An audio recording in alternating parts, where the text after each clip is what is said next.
Hello, everybody. Happy Thursday. Welcome in. Welcome in. Hopefully, you are enjoying your amazing summer break. I'm pretty sure.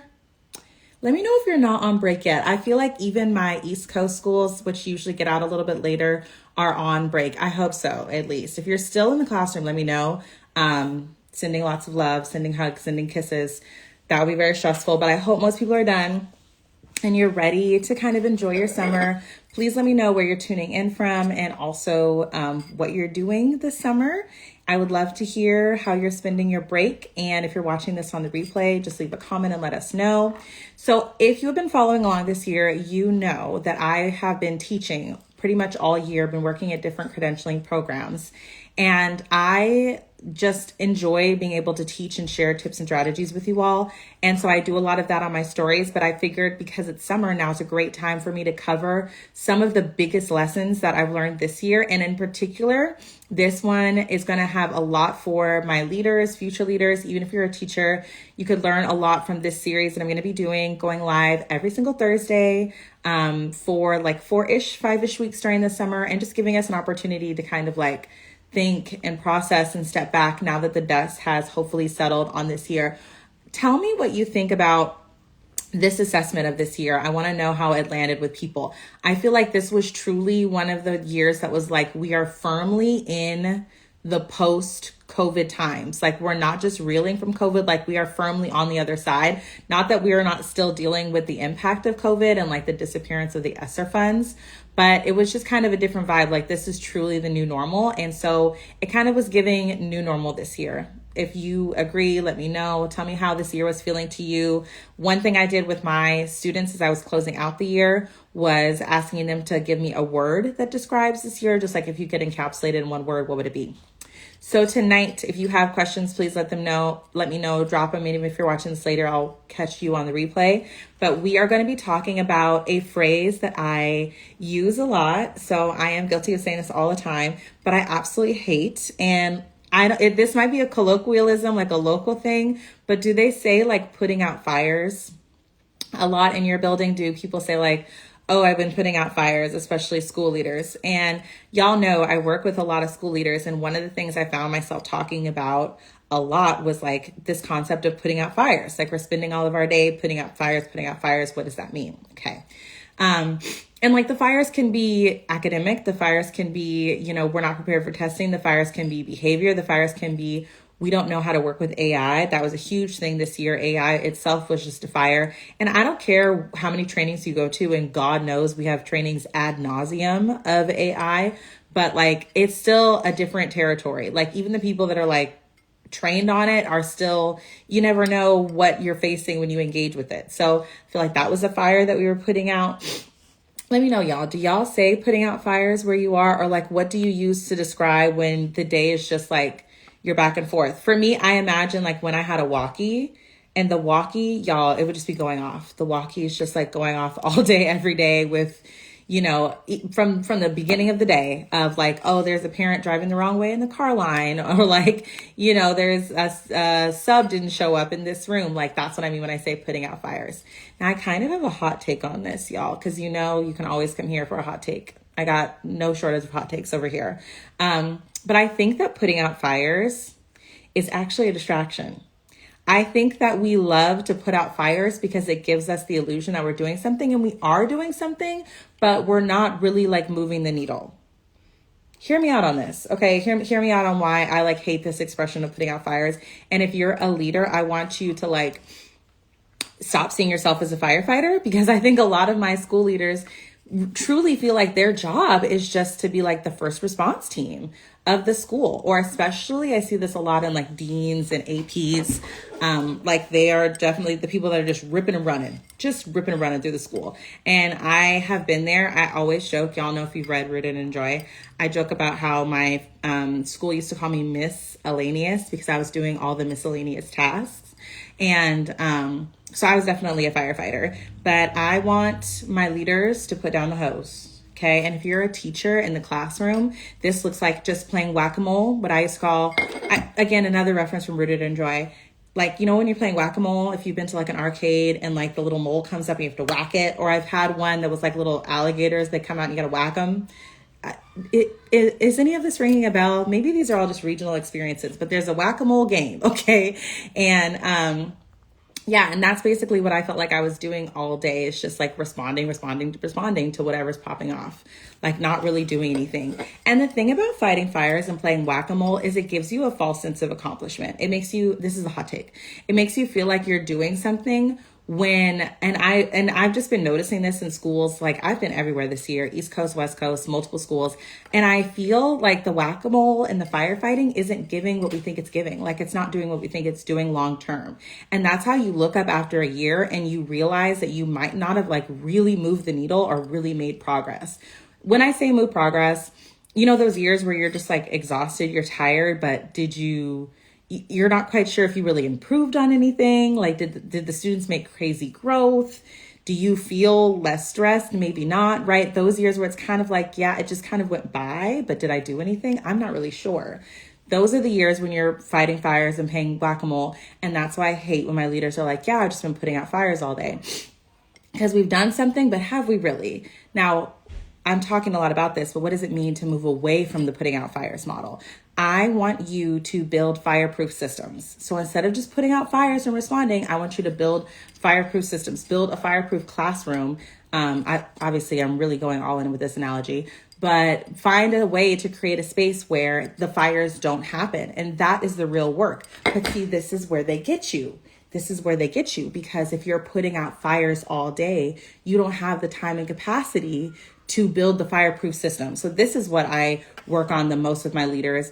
And if you're a school leader or you're going into school leadership, or you just want a calmer, like more intentional classroom in the fall, what I want you to think about, and maybe you do it this summer, maybe you don't do it this summer. I know like y'all, I'm old school. I started teaching, back when we had Scantrons. So I was definitely a teacher that did stuff over the summertime.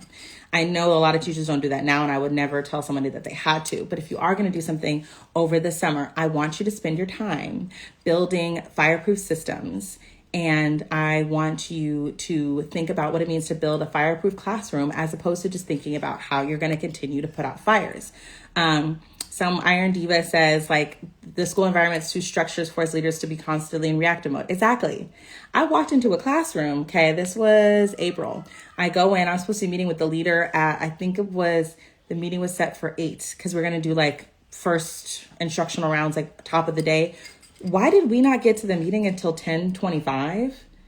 It was a whole 2.5 hours, because we were putting out fires. And like, for me, when I go on site with somebody, like I'm in it, like I'll teach a class. I don't care. I'm there to help you. So I'm fighting fires with you.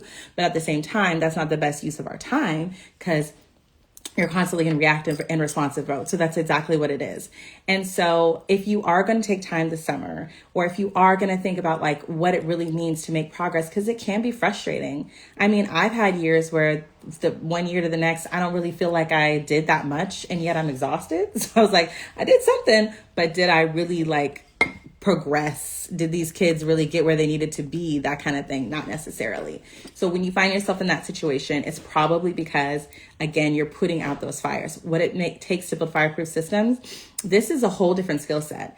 And this is why I advocate for people like really taking intentional time to step back, getting coaching if they need it, because it's not the same part of your brain that responds to fires. It's not the same part of your brain that even plans a lesson. I would equate building fireproof systems to more like creating like a curriculum map. It's much more zoomed out.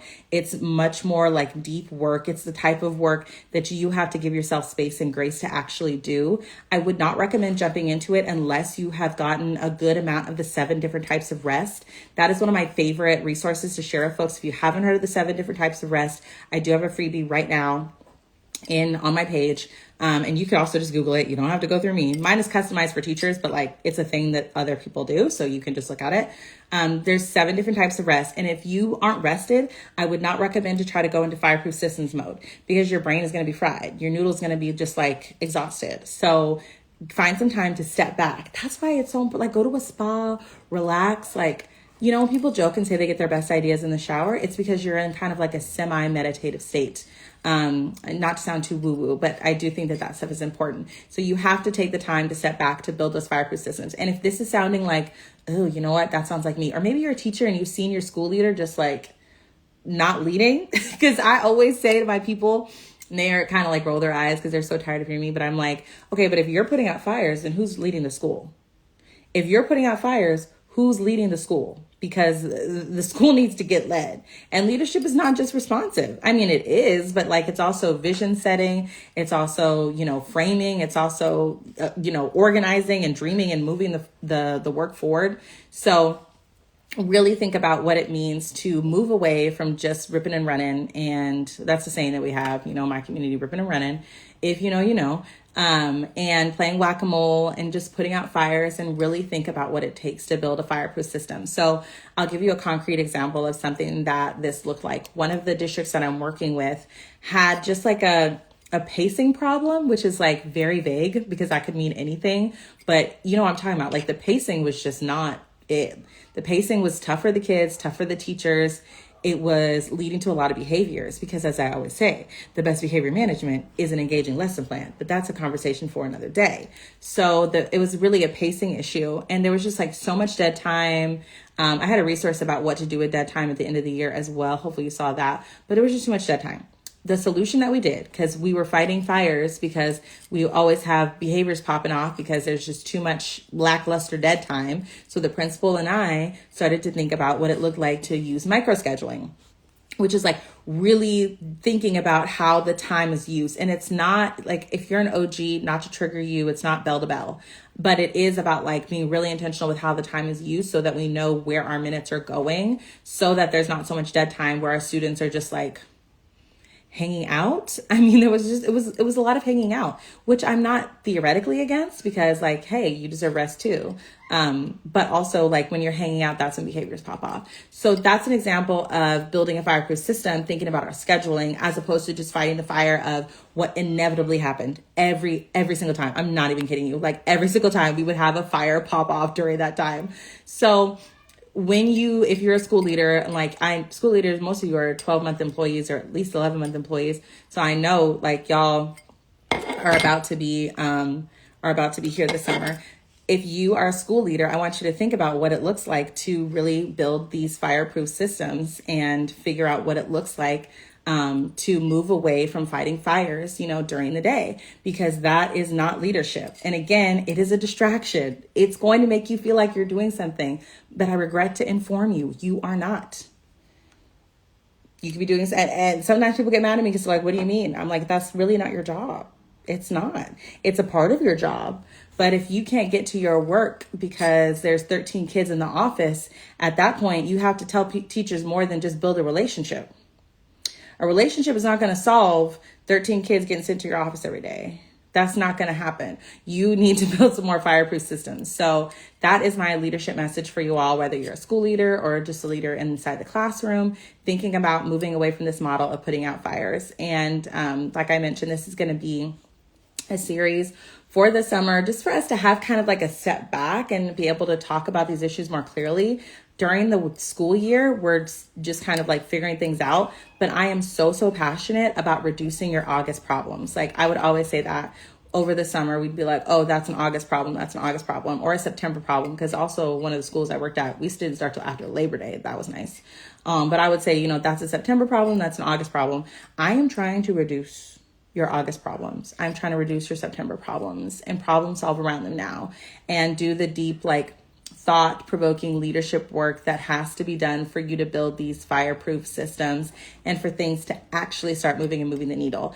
The reason why I think it's so elusive is because it is really a different skill set. What's so fascinating, and let me know if you experience this and you're a school leader, and this is why, like, I keep kind of quiet when people say, like, you can't be a principal if you weren't teaching for 20 years, because I think the principal should be the instructional leader of the school, but I don't think that the principal should be the best teacher in the school. I think the best teacher in the school needs to be teaching. I want them in the classroom, but the principal needs to be an instructional leader. But there are so many things about leadership, about vision setting, about building these fireproof systems that have nothing to do with what they taught you in your teacher credentialing program. First of all, they didn't teach you probably how to deal with the behaviors that you're experiencing right now in your credentialing program, let alone in your admin credential program. I'm sure they didn't give you the skills that you need to truly build fireproof systems. So that's the reason why I think we avoid this work sometimes, because it does engage a different part of your brain. It's outside the scope of what a lot of us have been trained to do. You know who I actually see do this really well, but then they end up kind of not being great because they don't have the instructional background? It's people that come from other fields can sometimes do this really well, but then it kind of falls flat because they don't have the instructional skills. So it's really difficult to do this work. So I just want to name that in case you're like watching this, like, well, yes, Deanna, I would love to, but how? I am going to be doing this series, like I mentioned, every Thursday. And I also do professional leadership coaching. So if that's something that you're struggling with and you're listening to this, like, I could really use somebody to step back and do the strategic planning with me, you always know that I'm available for that. But I hope that you'll continue to tune in as we talk about like what it looks like to really like get ahead of these August and September problems. I don't want to be negative, but when I start working with a principal, I want to work with them in July. I'll come in November, but I always think about where we could be if I started with them earlier, because it's so much easier to like lay a plan than to correct it. And although we respond better to like a painkiller, sometimes we need to just be healthy and get the medicine. But our culture is so responsive. We love a painkiller. Like once it starts going on, we're like, oh my God, what do we do? What are the solutions? But sometimes it takes getting ahead of it. You know what I mean? It takes like thinking about it ahead of time and being strategic, and it won't even happen. That's where you can really start to see some growth and some sustainability. Because I know that's a huge thing with people right now, is the sustainability issue of just like, is this a possible job to do for years and years on end? I think yes, but only if you do it without this firefighting mindset, only if you're building those fireproof systems. So to make a long story long and summarize, this summer, I want you to think about how much time you spent fighting fires and putting out fires, and what it could mean if instead of doing that, you thought about ahead of time and planned ahead of time this summer to build fireproof systems. Again, if you don't know what that looks like, I'm doing this 7-part series. We're going to be covering a lot of this content and material here. I'm always available. I am simply a DM away. Make sure you're following along on the stories, because I'm sharing, like, I'm reading multiple books. I've been sharing stuff from Zerda Hammond's book, reading a book on classroom environment, all this stuff. Like, summer is really when I do some of my best learning, and I want to share it with you. So if you are watching the replay, let me know, like, leave a little comment of like firefighters, if you're a firefighter out there. And I hope you'll come back for the rest of this series with all of this information. But if you can do anything now, if I can give you a little homework before next Thursday, I just want you to write down like some moments and some things that you found yourself repeatedly, some fires that you saw yourself repeatedly fighting. Like, what were those fires that like kept coming back? Whether it was like a student in the classroom or a particular behavior or a particular special or whatever it was, like what were those persistent fires for you this year? And then we'll come back and talk about it next week, hopefully around the same time. But y'all, I'm doing something really cool next week. I'll tell you about it. I'm going to Vermont, actually. Shout out to Vermont, maple syrup state, I believe. I love maple syrup, so I'm very looking forward to that. And doing a whole like conference out there with some folks, and their conferences are very in-depth. I have 4 days with these people. So it's not just like a run by, hit, and, you know, get in, get out. I'm like literally going to be there for a while. So I'm very much looking forward to that. But come back again next week and we'll continue the conversation. And I want to like, let's do this. Let's get you out of firefighter mode and into like leadership, strategic planning mode this year. All right, y'all. That is all I have for you. That's your homework for the next week. If you are interested in learning more about the resources and stuff, just go to my page. And like I said, I'll be sharing all kinds of tidbits on my stories. We are reading, I don't have it with me. It's like in my room because I've been reading it.